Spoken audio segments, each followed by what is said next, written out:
mbirum terrorisme aussi dafa mel ni nekk na loo xam ne soxal na le président de la République bu ñu gisee thème bi nga xam ne moom la jox cette indépendance en disant le thème de la fête nationale de cette année porte sur force de défense et de sécurité et protection des frontières. Donc muy mel ni comme kuy def allusion ak force occulte yi nga xam ne ñu loon ko wax ak yooyu noonu parce que bien vrai que mu ngi wax sa naam sa fekkee les frontières restent pertinentes mais dafay am ay changements yoo xam ne dafay opérer au niveau de notre vécu donc tey jii est-ce que jotul tey au niveau du Sénégal ñu gën a bàyyi xel par rapport ak libre circulation des biens yi aussi par marque yi bu ñu see aussi échange yi nga xam ne sax le président Alpha Condé def na ko sur Sénégal sur le Sénégal. si bu fekkee ne africains yi comprendre nañu enjeux yi. Les enjeux géostratégiques. Il y a l'eau. Problème mu ndox dina am dans 15-20 ans incha allah yàlla ñu yàlla may fekkee tal. mais yàlla ñu yàlla may ñu mun ko dékku ba nekk ci leneen. mais xam nga lu tax mu ngay am problème mu ndox ci kanam parce que am na koo xam ni moom dafa soxla ndox te yow da nga ciy barele.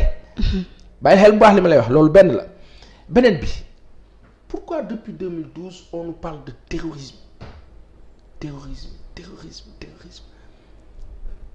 on nous en parlait pas avant pourquoi en Europe on n'en parle presque plus mais terrorisme xoolal fi ñu koy wax ban zone Mali Niger Sénégal Nigeria Guinée Nigeria Cameroun espace Afrique de l'Ouest bi c'est-à-dire l'espace où il y a la côte où il y avait les comptoirs d'esclaves comprendre nga. Il y a quelqu'un qui a cet intérêt-là et qui fait toujours de sorte que affaire bi di demee noonu. et c'est quelqu'un c'est toujours la France. oui léegi nag problème bi on le dira à tue-tête bu ñu bëggee solution africains yi dañuy booloo mais ndeysaan kenn du leen bàyyi ñu booloo. mais booloo mooy tey jii nii. Je suis content quand bu may dégg président Macky Sall di wax le train Dakar Niger Bamako et cetera loolu projet bu yàgg la woon boo xam ni ca fédération Mali la woon mais la tas fédération du Mali moo yàq projet boobu donc tey bu ñu ñëwaatee sax di ko wax on se dit bon wax la rek parce que am na koo xam ni bëggul train boobu am ki nga xam ni empêché na la tey say raay daw nga amoon ay raay amoon ay économie fu ne mu ñëw daaneel raay. déggatoo ak banque mondiale ne Abdou Diouf non dans le cadre de l'ajustement structurel il faut qu'on redresse la barre donc il faut arrêter les rails alors que yow raay yooyu mooy tax économie bi dox ci zone bu ne. Guinguinéo amoon na raay Diourbel amoon na raay Thiès feneen ak feneen Ndar Kaolack les gens peuvent se déplacer comme il faut ak le train aujourd'hui suñu jaboot yi kan moo ci xam train. personne donc pourtant moom mu ngi dawal raay dëkkam. donc yooyu la quoi. léegi ban dirigeant mooy ñëw ni gars yi hey nii la ñuy demee naxanteeg ñoom waxtaan ak ñoom sauf que. il faut se poser la question mais leader yooyu aussi. oui mais il faut se poser la question mën nañ ko am de mais bu jëntal ba léegi dañ leen di. mais bu ñu xoolee un Alpha Condé parcours bu remarquable la def. il s'est battu. voilà c'est-à-dire que il s'est imposé. parce que à un moment donné il a préféré se sacrifier son aura. à un certain niveau ñun ñëpp d'accord ñu woon ak moom pour un troisième mandat et cetera du yoon après on me dira qu'on est en train de le défendre on le défendra jamais on ne défendra jamais quelqu'un qui s'en prend à son peuple. mais sur le principe après boo demee ba toog nga réfléchir nga xool nga ne ah d'accord lii moo taxoon muy xeex. lii la doon bañ lii la si doon éviter. il y a toujours quelqu'un derrière. on a des ports ici comment comprendre un port de Dakar. port d'Abidjan wala port du Bénin wala port de Conakry wala feneen ak feneen. ñu ne la benn nit moo ko moom. bu tudd Vincent Bolloré. qui est le patron l'un des plus puissants en France. qui dirige et diligente. comprendre nga. yooyu yëpp sa waay. et ça yooyu la presse sénégalaise war a lijjanti.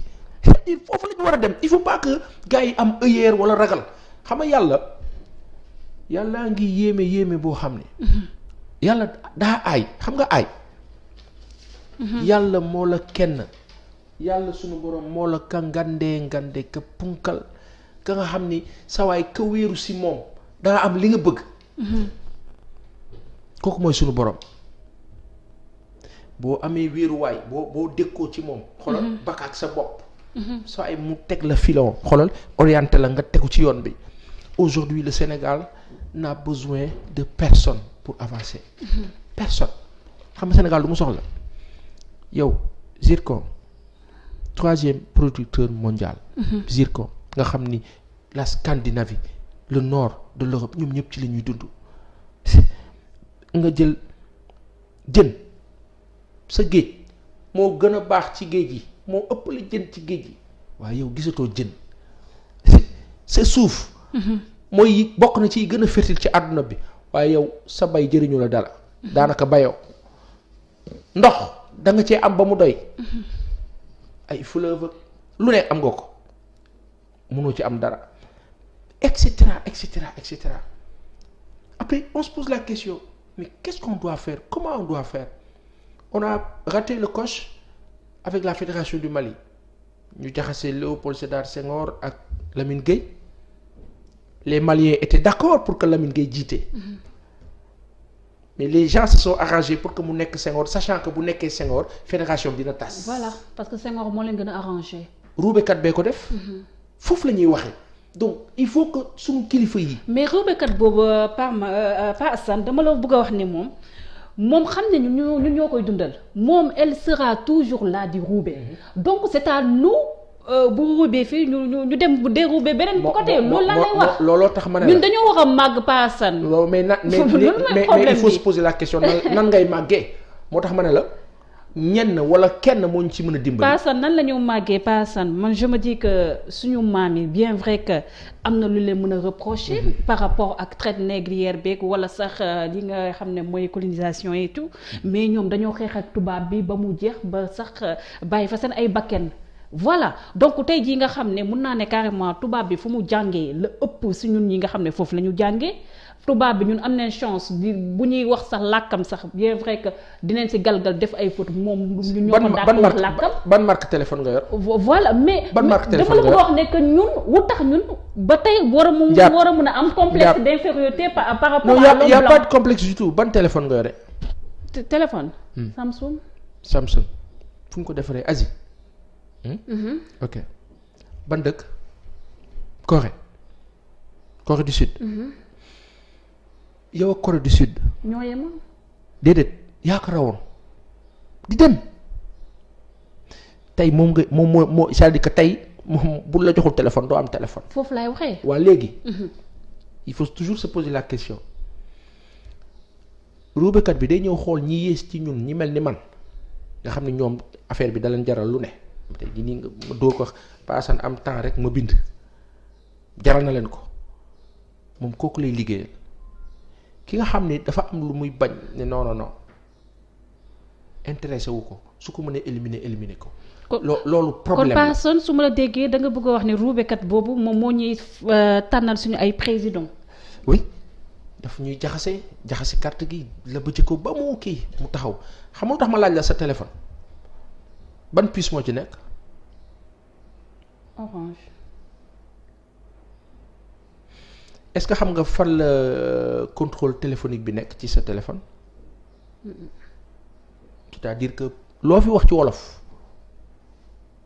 déglu nañ ko xam nu mu demee loo fi wax ci leneen ak leneen waa léegi yow sagam ci li gën a fort ci sa dund muy communication contrôler woo ko sa biir dëkk. la faute à qui? c'est la faute à nos dirigeants. contrôler woo ndox mi ngay naan tey kooku ruubekat boobu moo lay jox ndox xamoo lu mu ci def xamoo ko ngay naan rek ba pare mu di la koy jaay lu cher su la lebalee teg ci intérêt amul xol bee bon waa ku ni mel da ngay muus nag am nag nooy taxawee ne ko bon d'accord mais après ñu ne la non attention ils sont puissants sa waay ils sont puissants xam nga yàlla mu ngi fi yàlla ne la man de ubbi naa la ay bunt bu la neexee nga dem Qatar bu la neexee nga dem Abu Dhabi bu la neexee nga dem au nord bu la neexee nga dem signe des accords de partenariat avec qui tu veux.